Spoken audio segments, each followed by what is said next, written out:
C'est parti les amis, bienvenue sur la chaîne Akihabara42. Aujourd'hui, petite vidéo pour faire le point sur qu'est-ce qui se passe au Japon. J'entends, j'écoute, je lis beaucoup de bêtises également.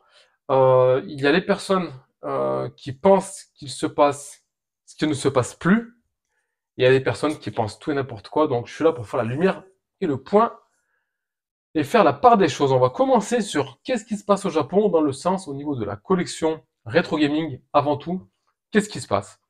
Il y a quelques mois, vous alliez au Japon, vous pouviez faire des affaires en or. C'est-à-dire qu'admettons, au mois de décembre, on pouvait trouver des GameCube, comment ça s'appelle? Game Boy Player Edition, donc GameCube grise avec le Game Boy Player intégré, pour 12 000 yens en moyenne. Aujourd'hui, c'est terminé. Aujourd'hui, on est au moins à 30 000 yens. Vous pouviez également trouver des jeux comme, admettons, des Pokémon.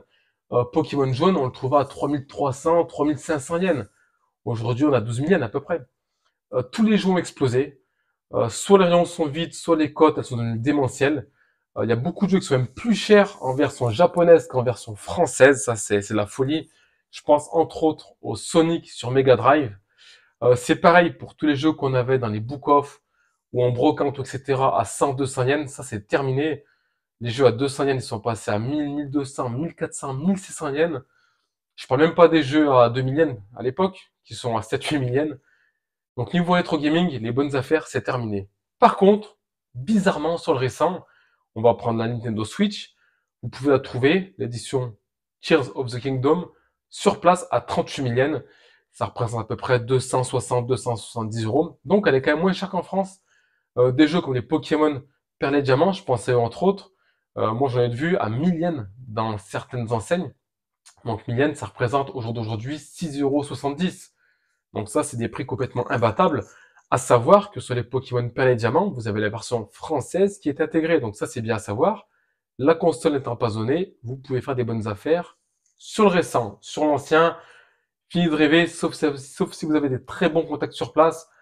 C'est pareil, on va parler un peu de rétro gaming encore. Les Game Boy Color qui étaient à 10 000 yens, là, elles sont à 27 000 yens chez Super Potato. Game Boy Micro, c'est 35, 40 000 yens minimum. Et les états, je vous en parle pas, c'est pas les états mint comme on avait en 2019. Là, c'est des états plutôt moyens. Voilà, donc on a fait le tour pour le jeu vidéo.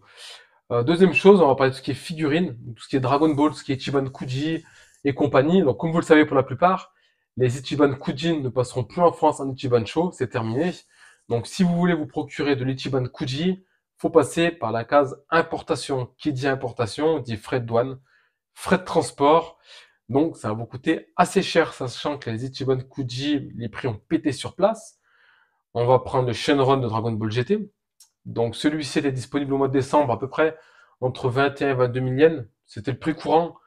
Là, le prix courant au mois d'avril, on était plus sur du 32, 33, 34 000 yens. Donc, il a quand même assez augmenté. Alors, on peut le trouver un peu moins cher avec boîte défoncée. On peut le trouver beaucoup plus cher en scellé. Mais moi, je vous parle d'un état moyen. Prix moyen. Voilà, je tape pas la cote exacte, je connais pas les cotes exactes. En fait, je m'en tape. Je calcule même pas ça, ça m'intéresse pas. Donc tout ce qui est figurine aussi, Ban Presto et compagnie, soit il y en a plus. Donc soit les rayons sont vides, soit les prix ont complètement explosé. Donc ça, c'est fini aussi. Tout ce qui est figurine, pour l'instant, c'est mort. C'est-à-dire que les frontières ont réouvertes. Les pros, les particuliers, les fans et compagnie, tout le monde y a été. Comme j'ai dit dans mes vidéos, ça parle plus français que japonais. Donc là, les bonnes affaires, fini aussi. On va parler de nos amis les Super Sentai et les Power Rangers entre autres. Ça, ce Megazord, je l'ai payé 6 000 yens au mois de décembre. 6 000 yens, ça représentait 42 euros à peu près. Aujourd'hui, il est en vente chez Mandarake dans le même état et donc dans la même enseigne à 35 000 yens. Vous pouvez regarder, actuellement il est disponible. Il est à 35 000 yens. Je parle de celui-ci parce que j'ai sous la main. Les Super Sentai, c'est fini. Les prix ont explosé sur l'ancien. Le récent, c'est pareil. On peut en trouver, et encore, c'est même pas évident. On peut en trouver. Mais l'ancien, ça a pété de prix.